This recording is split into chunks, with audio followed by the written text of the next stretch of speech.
thing you can learn in this exhibition is how to create a German national epic, or a national epic if you don't have one.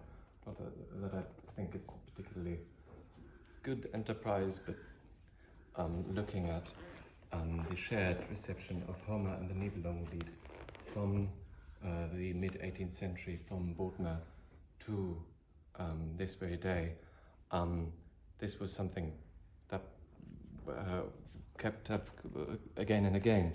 So according to a little recipe I came up with, there's 5 steps in creating a national epic. And the first one says, if possible, be one of the most influential critics of the age, which, as we've learned, Johann Jakob Bodmer was. And the second one is edit. Johannes von Müller, who was quoted this morning, said making a German Iliad was substantially a matter of philology. And Bodmer began 2 years after the Donaueschingen manuscript was rediscovered in 1755 in Vorarlberg, with this first edition, which we've seen, I think, twice on slides today, and you can have a look at it here. It appeared in 1757, and as you might remember, Bodmer leaves out 2/3 of the epic. He only presents 1/3 of the text, and he says this is because this way it's more like Homer. So in his introduction, I quote our translation, he says, all these pages I have cut out, so the first 2/3 of the text I've cut out, and I believe with the same legitimacy as Homer when he left out Helen's abduction, Iphigenia's sacrifice, and all the events of the 10 years preceding the dispute between Achilles and Agamemnon, to which he only refers on occasion as something generally known. So edit would be the second of the 5 steps, and then you translate it, which Bodmer did about 10 years later. You've also come across this, and you can have a look at the book in this display case, 1767. In his journal Calliope, Bodmer in one number publishes his translation of part of the Iliad, and then directly following his translation or reworking of exactly the part of the Nibelungenlied he deemed worthy in his edition. He called it Die Rache der Schwester, and it's sort of a translation, but he adds a proem, which is what you have in Homeric epics at the beginning, styling it more like Homer. And our translation reads, before the Aeonian muses, so the muses of Homer, walked in the groves of Germany when Achilles had not yet fought in German songs, and Ulysses not yet deceived the suitors in the guise of the beggar, the Eschelbachs. So he's thinking of Wolfram von Eschenbach, who he calls Eschilbach, and he and his contemporaries are the Eschilbachs. And they, before the Germans knew about Homer, they, inspired by German muses, sang their own songs, the fruit of the spirit that invents on his own. And you can have a look at the rest of the proem in the original German here and in the translation in the catalogue.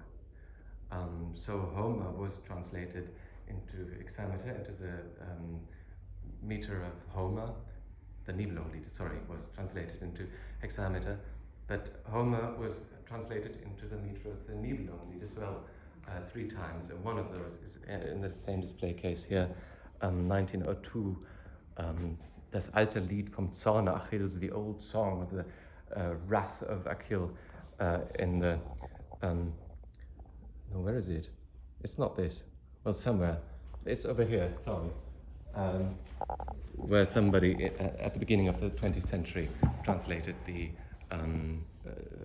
Iliad into the Nibelungenstrophe. Aus unserer Ilias hergestellt und in deutsche Nibelungenzeilen übertragen. Ja.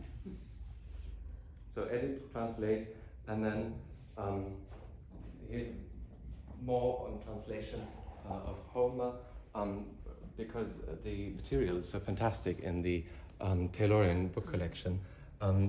Most of this are attempts of the mid-18th century or second half of the 18th century of establishing, of creating German hexameter, which to the opposition of Gottsched, who didn't want it, and which culminates then in 1781 in this Voss edition, Homers Odyssee, übersetzt von Johann Heinrich Voss.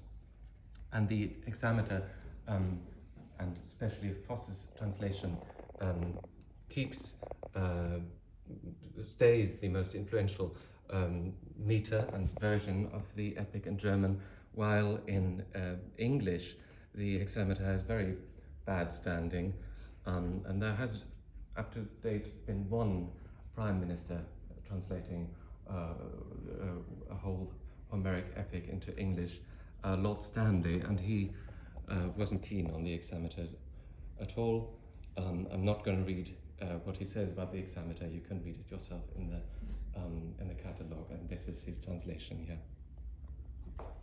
And the second to last step of creating a national epic would then be to locate the story in the real world, which was done both for the Nibelungenlied as for the Homeric epics, and the most wonderful of the books in this display case is the one here. It's 2 volumes from 1844 of Voss's Homer translation, and they contain a number of maps, and you can see here the giant map of the world according to Homer, which mixes myth and real topography, and there also is, which you can have a look at in the catalogue, not a map but a plan of the house of Odysseus, including stables and place for the vessel in which wine and water would have been mixed.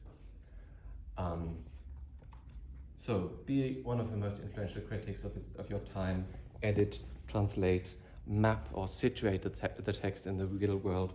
And then the fifth and last point, which I think is essential, is the one Mary is going to talk about, and that is tell children about it. So I will confess right now that my expertise is the Nibelungenlied, and so the objects I'm going to pull out to tell you about will all be Nibelungenlied adaptations.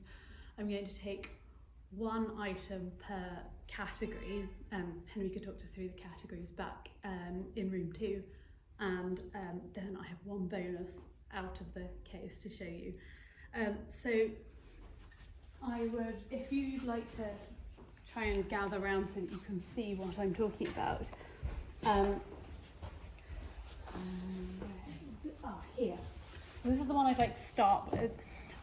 This beautiful publication which lends its frontispiece to the exhibition catalogue and the poster as the cover image. This is a translation published under the name of Gotthard Oswald Marbach. What I think would be quite productive would be to spend a bit longer looking at the translation, because I highly doubt Marbach was wholly responsible for it, since he published dozens of so-called Volksbücher within a couple of years. His contemporaries were quite down on him. Kazimrot, whose name is going to come up repeatedly in the next few minutes, made his feelings very plain. He didn't have much time for Marbach at all. But the point of this particular book is not to satisfy philologists, it's to show what can be done through the art of printing. And so the illustrations are the point. This is in the pierced body section of the exhibition, and it shows the moment that Siegfried is stabbed in the back by Hagen. These images have an afterlife. They reappear in various other versions of the Nibelungenlied, including a children's adaptation by Thomas Cartwright from 1907, which I'm not sure if it made it to display, but it's certainly in the exhibition catalogue. So do gather around, and I think there's a family connection with this book, is that right, Henry? Yeah, so Julius Hübner, who did most of the drawings was the great-great-grandfather of the husband of my godmother. So I was given this book together with 3 further boxes of books, quite a lot of which are here around in the exhibition, when I started my job in Newcastle, because I didn't have a good German collection at hand, and so he gave all his family library for my use, and now it's come back to the library. Yeah. Okay, so for moving on to the powerful women section, and I want to highlight this volume which is standing up here. So the later writers and adapters of the Nibelungenlied generally agreed that much of the way that women exercised power in the text was transgressive, but this didn't in any way prevent them from wanting to depict it. So this is Gustav Pietz's 1843 translation of the Nibelungenlied, and the most significant thing about this translation is that it's accompanied by a series of woodcuts which are based on a set of frescoes by Julius Schnoff on Karlsfeld, which adorn the imaginatively named Nibelungenseele in the Royal Palace in Munich. And this series of images also had a very long afterlife and immensely strong impact on how people thought about the Nibelungenlied. One of the most important steps was their appearance in 2 of Karl Zimrock, him again, 2 of his translations of the Nibelungenlied. Zimrock is often name-checked by English language translators, particularly those who aren't affiliated with a university institution. The first American translator of the Nibelungenlied, Ober Forestier, whose real name was Annie Obertine Woodward, name-checks both Zimrock and the woodcuts. I will say a little bit more about Zimrock in a minute, even though neither of his illustrated editions are actually on display here. But this tradition of these woodcuts ultimately goes back to their appearance in Wietze. And here you can see Kriemhild brandishing the head of her brother in front of Hagen.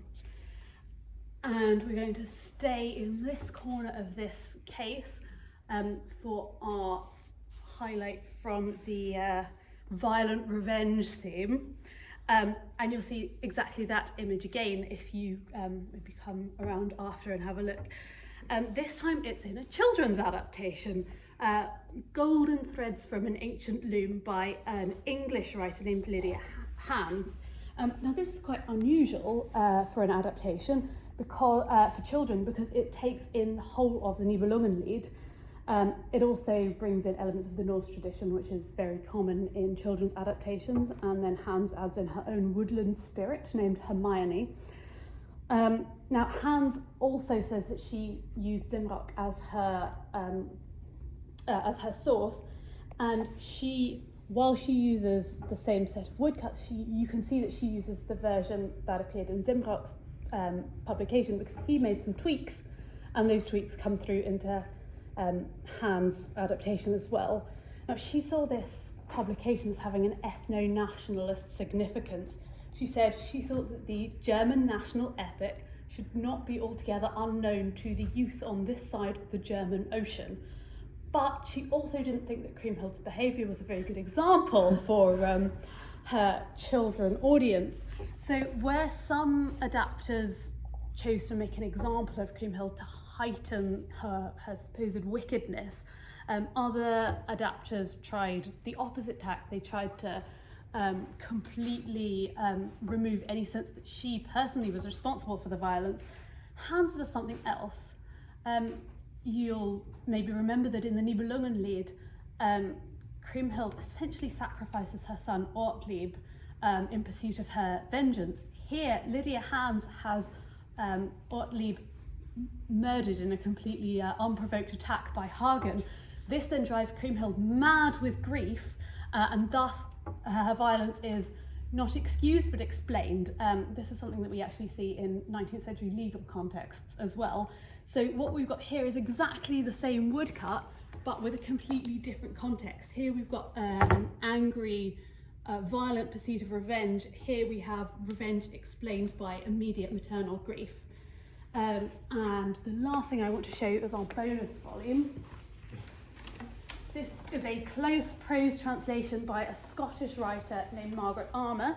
It was illustrated by her husband, and I want to show you his depiction of the same moment. Here we've got Kriemhild with the head of her brother Gunther, but instead of appearing at the point in the text where this actually happens, you can probably see this is halfway through, so the whole second half of her translation is overshadowed by the knowledge of where this is going.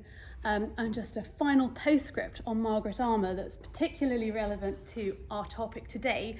About 30 years later, in the late 1920s, she also produced a translation of Cudrin, in which she described Cudrin and the Nibelungenlied as the Iliad and the Odyssey of medieval German literature, an idea which she pinched directly from Karl Barth, whose translation she used as the source for her Cudrin.